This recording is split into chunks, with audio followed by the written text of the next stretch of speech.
আর ওই মালিকের মতো মালিক কি আর হয়?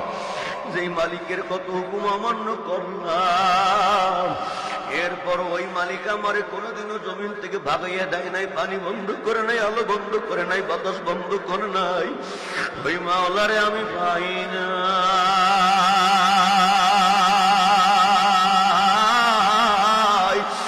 ওই মাওলারে আমি কই ভাই,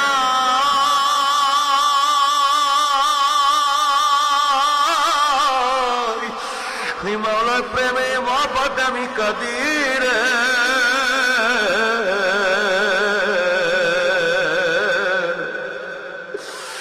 কারে কই আর কারে বুঝাই,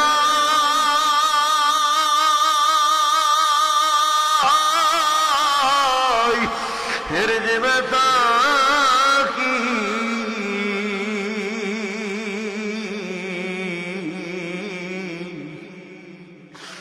খাওয়া যায় না, সওয়া যায় না। ইশকের বিগনি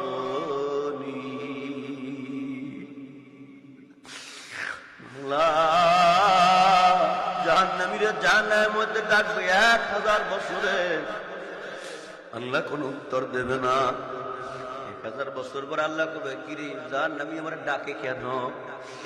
আল্লাহ জানি না কেন ডাকে। আল্লাহ দেখে জাহান্নামের আগুনে জ্বলতে জ্বলতে কলিজাটা সারকার হয়ে গেছে। আর সহ্য হয় না, আপনি একটু দয়া করে। আল্লাহ বলবে, তোর কি মনে না?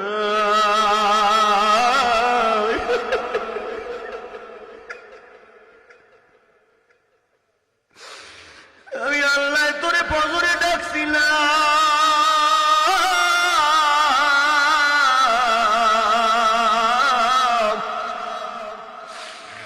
আমি আল্লাহ তোরে ফজরে পাই না।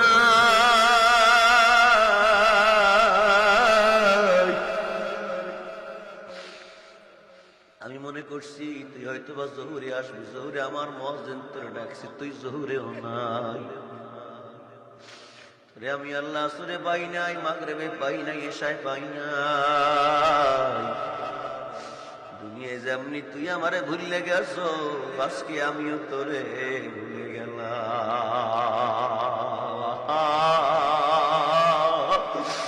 মাওলা যদি ভুলাই যা,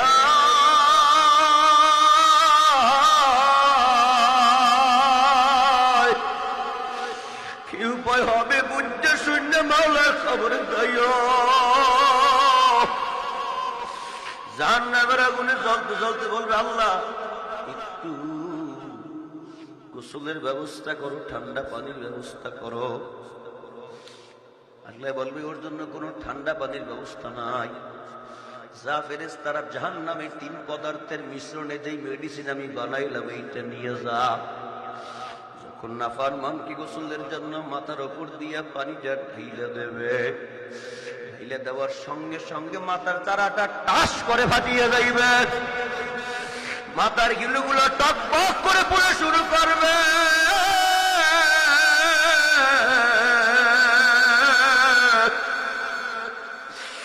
শরীর দিয়ে ওই পানিগুলো বাইয়ে বাইয়ে পড়বে, ওই পানির সঙ্গে শরীরের চামড়াগুলো খুললে খুললে পড়িয়ে যাইবে।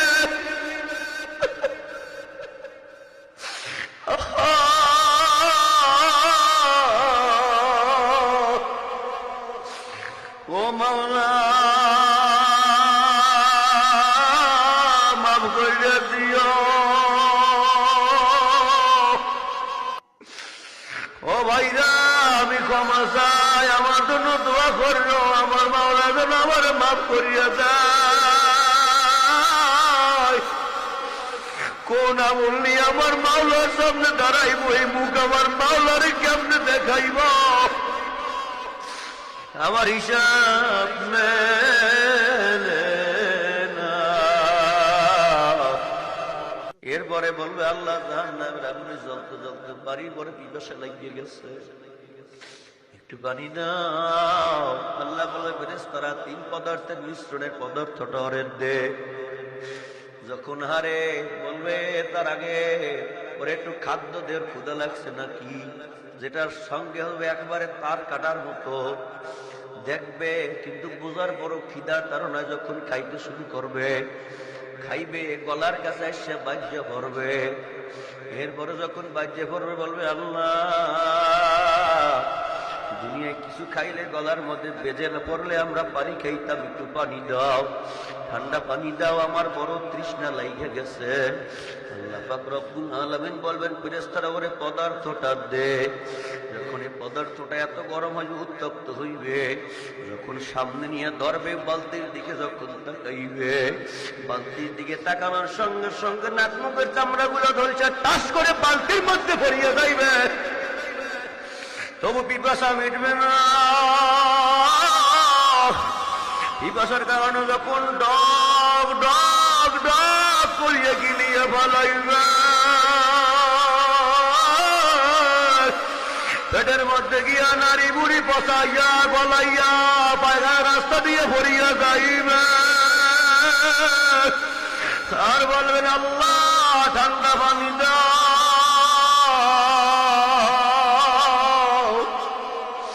আল্লাহ বলবে, বান্দা দেখ তোর মনে পড়ে কিনা,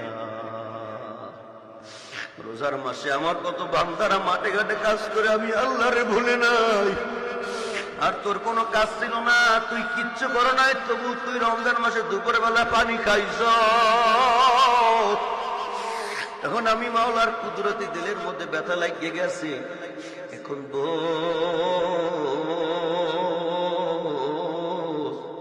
আমি আল্লাহ তোর জন্য কোন শান্তির ব্যবস্থা নাই। এই জন্য আমার ভাইরা, আমার বাবাজিরা, আমার মায়েরা, আমার বোনেরা, আরে আমার মাওলারে নিয়ে কবরে যাওয়া লাগবে। দুনিয়ার নেতাগিরি, বড়মায়াগিরি সব দুনিয়া পুরিয়া রবে, ওই কবরে যাইবেন আপনার আমার একা যাওয়া লাগবে, কেউ কারো কবরের সাথী হবে না। সবার জন্য সবাই দোয়া করেন। আজকের আয়োজন যারা করলো সবাইকে যেন মালা কবুল করে, বিশেষ করে আমাদের আব্দুল সত্তার মোল্লা ভাই অসুস্থ, সুস্থতার নিয়ামত যেন আল্লাহ দেয়। তার মেয়ে নাই, মেয়েটা মারা গেছে, তার মেয়ের কবর আযাব যেন আল্লাহ পাক ক্ষমা করে কবরকে জান্নাতের বাগান বানাইয়ে দেয়। সবাই সবার জন্য দোয়া করবেন। আমি আপনাদের কাছে দোয়া চাই। আলহামদুলিল্লাহি রাব্বিল আলামিন।